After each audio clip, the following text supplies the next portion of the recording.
मैं गरिमा अग्रवाल आप सभी का वंदन करती हूँ, अभिनंदन करती हूँ। आइए आज हम जानते हैं आशा भगवती व्रत पूजा विधि के बारे में। यह शिव गौरी पूजा अखंड सौभाग्य के लिए की जाती है। यह पूजा नववधुएं शादी के बाद 8 साल तक करती हैं तथा इसका उद्यापन तीसरे, 5वें या 7वें साल में कर देना चाहिए। इस व्रत पूजा को अश्विन माह यानी आसोज महीने की कृष्ण पक्ष की अष्टमी से शुरू किया जाता है। यह श्राद्ध पक्ष की अष्टमी होती है जो पूरे 8 दिन यानी अमावस्या तिथि तक चलती है तथा प्रतिपदा तिथि को इस पूजन को व्रत रखकर समाप्त किया जाता है। इस दिन नवरात्र स्थापना भी की जाती है।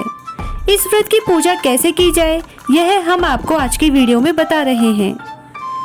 इस पूजा की सामग्री है थोड़ी मिट्टी, गेहूं, रोली, मेहंदी, काजल, दूब या दुर्वा, 8 तार का डोरा, पैसे आप चाहें तो रख सकते हैं। कुछ लोग रखते हैं और कुछ नहीं रखते हैं।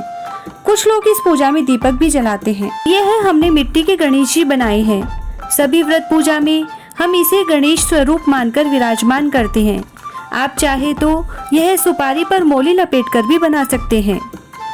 अब हम 8 पत्तियों का इस तरह चौका लगा लेंगे और एक जगह बीच की होगी। इस तरह सभी सामान हम 9 जगह रखेंगे। कुछ लोग बीच की जगह को मिलाते हुए 8 स्थान ही बनाते हैं। आप चाहे जैसे कर सकते हैं। फिर हम सबसे पहले थोड़े गेहूं बीच में रखकर उस पर गणेश जी विराजमान करेंगे, उनको तिलक करेंगे और स्वयं को तिलक करेंगे। उसके बाद 8 बिंदियां रोली, काजल और मेहंदी की सब 9 स्थानों पर लगाएंगे। फिर 8 गेहूं, 8 दूब या दुर्वा सभी जगह रखें।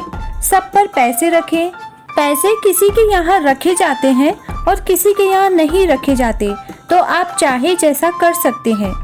8 तार का डोरा बीच में रखें और 8 गेहूं के दाने व 8 दूब हाथ में लेकर आशा भगवती व बिंदाई जी की कहानी सुने। ऐसा पूरे अमावस्या तिथि तक करें।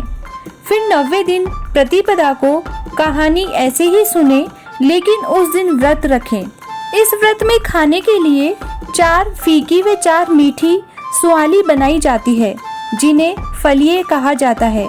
यह फलिये 3 जगह बनते हैं, एक कहानी के लिए, एक बाढ़ने के लिए और एक खाने के लिए, यानी 12 फीके व 12 मीठे फलिये। कहानी के फलिये कहानी जैसे रोज सुनते हैं वैसे ही सुनते समय बीच में रखकर कहानी सुन लें।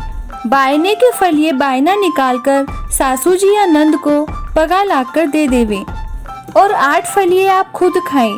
साथ में चाहे तो हलवा भी बना सकते हैं। आप इस व्रत में केवल फलिये, हलवा और चाहे तो दही खा सकते हैं।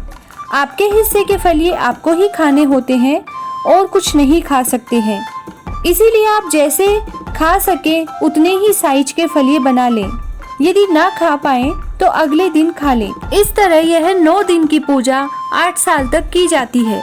इस पूजा का उद्यापन आप तीसरे, 5वें या 7वें साल में कर सकते हैं और यदि चाहें तो आप 8 साल सुनने के बाद 90वें साल में इस कहानी का उद्यापन कर सकते हैं। यदि आप ये कहानी 8 साल ना सुन पाए या ना सुनना चाहें तो पहले साल ही सुनकर उद्यापन कर दें। इस तरह यह अखंड सौभाग्य देने वाली 8 दिन की कहानी सुनी जाती है। यदि आप इस व्रत कहानी पूजा के बारे में कुछ और जानना चाहते हैं तो हमें कमेंट करके पूछ सकते हैं। जय पार्वती मैया।